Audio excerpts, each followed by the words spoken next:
I'm Michelle Thomaser with Ability Mortgage, and as promised, to celebrate National Homeownership Month, I have a special guest with me today. Welcome to Jennifer Stasio. Hello, everybody. How are you doing?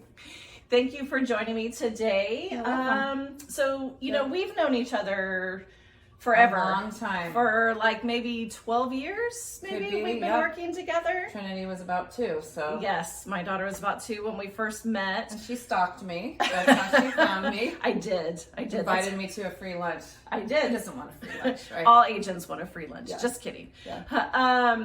But so I know, a lot about your background and how much and how long you've been working in real estate. But why don't you kind of give a little overview?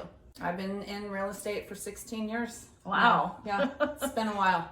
Gosh, what did you do before you met me? I was in the legal field, so this kind of is like the legal field in some aspects. So it was Very really true. a good transition. Contract law, absolutely. Right. Yes, for sure. Know what you're signing.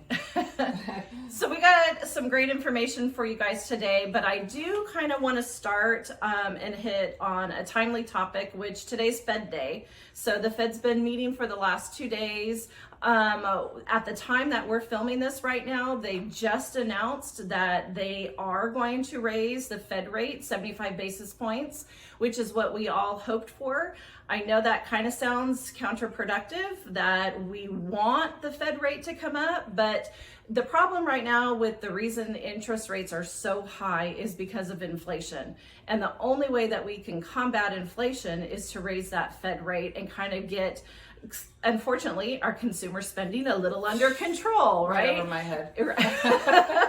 So that's why we have her. Yes, yes. Yes. Hopefully. Thank you.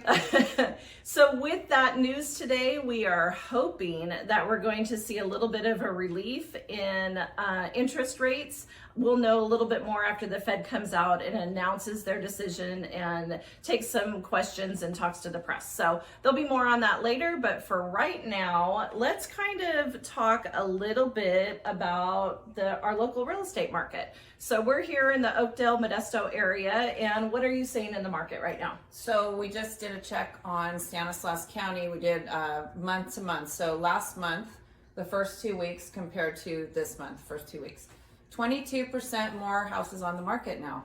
That's a lot. It sounds like a lot. It was like 1,000. I think it was about 1,000 more houses. So that's a big deal. That sounds like a lot. What that means is that the buyers and buyers have more options. Sellers are starting to feel a little bit more comfortable putting their houses on the market, and then that helps them if they're moving up or moving down or leaving the area too and finding another house. So right, that's good news. True. That's good news. Well, more inventory is always good news. Always. Right? It gives, Well, for buyers mostly. I think some sellers don't like it because then they have more competition, but then they have to up their game.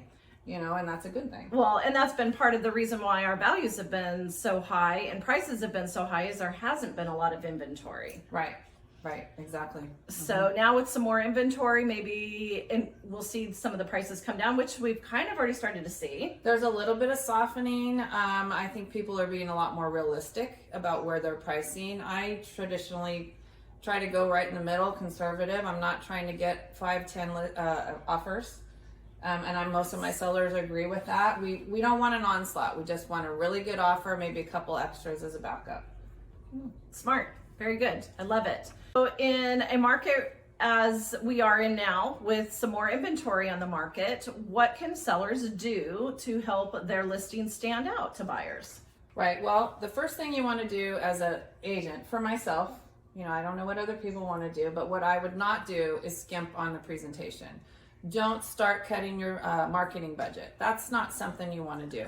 You always and consistently would want to do that in a market that was low or high. It shows it's your brand. So you want to make sure that you keep that consistent. People know that they can count on you when they go to your listing. You've got a 3D tour, you've got a video tour, you've got beautiful photos that represent the house. All right, that's good. What else? Second thing I put up is, and this might, there might be a little bit of discussion among agents, but you might consider, and a lot of people don't want to ask this, you might ask for 6% commission, because what you're doing is you're providing that to the buyer's agent who are out there working their butts off, And Yes. sometimes people in this market will cut commissions for agents. And, you'll see 1%, you'll see 2%, and okay, my client loves the house, we're going to go. But, we're working hard to get these deals done for our clients. And so your sellers, if they understand that, they're going to get more money for their house, probably, because you're going to bring more of a quality agent that explains that to their buyers. Maybe, maybe not. I don't know. That's a very interesting perspective. I've never heard that said before, but there's lots of different creative things that we come up with. It's something that we can do other than just reduce the sales price. So that's a really good option. Yeah, I mean, we really don't have homes sitting on the market for very long, except what I've seen, and I really experienced this recently, is it was a for sale by owner. Not really, like they get the MLS, but then you end up working with that seller. So and then he's offering, by the way, 1%. So I said, let me see if I can negotiate a little bit of a higher commission, which I did get a little bit, a little bit. It's like, good. Yes. But my client loved the house, so we took her there. But not everybody will do that. So Correct. that goes back to that Yes. point. See if you can get more commission. 6% is not out of the ballpark. It used to be a normal number. Yes. And there's been a lot of discounting going on because people want to make sure they get the listing, which I understand. Right. Okay. Well, what else? You got another tip for us? I got one more. Okay. And this will probably be something that all agents want. When someone calls you, you need to answer the phone. You've got to answer the phone because you are representing your seller. You have to make sure that you have all the information about the listing in your head or on a paper, however you do it. You want to make sure that you answer the phone, answer a text. If you can't, just respond. Real estate agents, loan officers like myself, we work 24/7. So we don't really necessarily get to take a day off. And so sometimes if we have family commitments or whatever, we may put our phone away for a while. Yeah. But to kind of go MIA when there's a deal going on, or you have buyers looking, or you have a house listed, that's very counterproductive. And those buyers could just move on and find somebody else. They could. And then that speaks to your work product. It speaks to how you conduct yourself during an escrow. And, when someone sees your phone number or sees your name, they answer. They want to work with you. And that's what you want. Even if you get a phone number that you might not, just answer the phone. It's okay. All right. I love it. So kind of getting away, or kind of in line still with our current market, what I hear a lot of people talk about is not just our first time home buyers, but our move up buyers or our move sideways buyers. They want to sell this house and they want to buy another house. But navigating that is terrifying to some people. Having just done it last year, I will tell you, it's not for the faint of heart. That was hard. But having a trusted agent that can walk you through it and share their expertise is amazing. So if you had some clients doing that, what are some tips that you would tell them to accomplish that? Well, the first thing is you have that powwow, you have that sit down and get all the information. Why are they selling? Where are they going? Are they pre-qualified? Put them with your favorite lender. Make sure that they're ready to go on that side. And then if you are, going to be working in the area, great. Or if you need to send them to somebody else, refer within your network so you know that deal is going to close, because that's really important. Right. Secondly is a lot of people want to find the house first before they put their house on the market. That is counterintuitive. It is backwards, in my opinion. You are going in the wrong direction.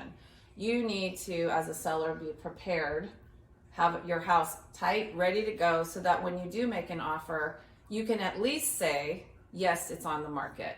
I've done it always. And you sometimes you have to go with the way that the client wants to do it. Sometimes they want to wait. So we do it that way. But I think as an agent, you've got all your ducks in a row going forward momentum. Now, a lot of times people are afraid. They're like, well, what if we don't find a house? Well, what will happen if they get an offer on their house before they locate their replacement property? There is a document that you would submit with your response to the offer saying, hey, this deal isn't going through, and that's tech language, right? Yeah, you're not going to Layman's get terms. this house unless they are securing their replacement property. So, that gives people comfort. And what I find is when people follow it from listing to finding the house that they want, it goes a lot more smoother. But, you have to coax your sellers along and tell them to start putting things in the box and, just have them let go of their house at the same time. So give them something to do besides worrying about what if they don't find a house. Exactly. I think is great advice. I think that is amazing. It really puts people at ease, allows them to not feel the stress of losing this dream home that they went out and found without realizing that they got to sell their house well, first. And that's the thing, if you do it the way they want to do it, sometimes you don't get the house. I just had a client that had that happen. Was it due to the fact that she didn't have her house on the market? No, it was a cash buyer. So there's nothing we could do about that. But it did make her think about, do you still want to go on the market? Do you want to go through this process? And it did convince her. So sometimes they learn that way. But you really want to be listing and then going for the buy at the same time. So kind of along the same lines, and I'm going to go more in depth on this on a different video, but my company Ability Mortgage has a new loan program out. It's called Cash Buys. And that's basically what it is it allows people to buy another property cash,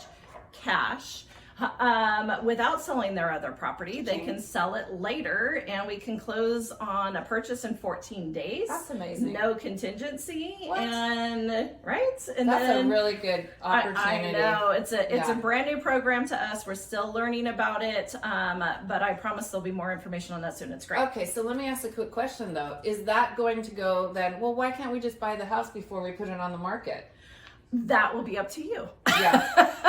Okay. As the realtor, and actually there is something in the loan program about that. Okay. So I don't want to speak to the specifics because I think we can go each way. Yeah. But yeah, there's a little bit of a contingency in there that if you want to use this program, you do have to meet certain timeframes and do certain things. And because obviously the ultimate goal, if you don't plan on owning two homes, is to sell one. And the more timely you do it, the less it costs you, which is always what we're most concerned about is your money, right? Exactly.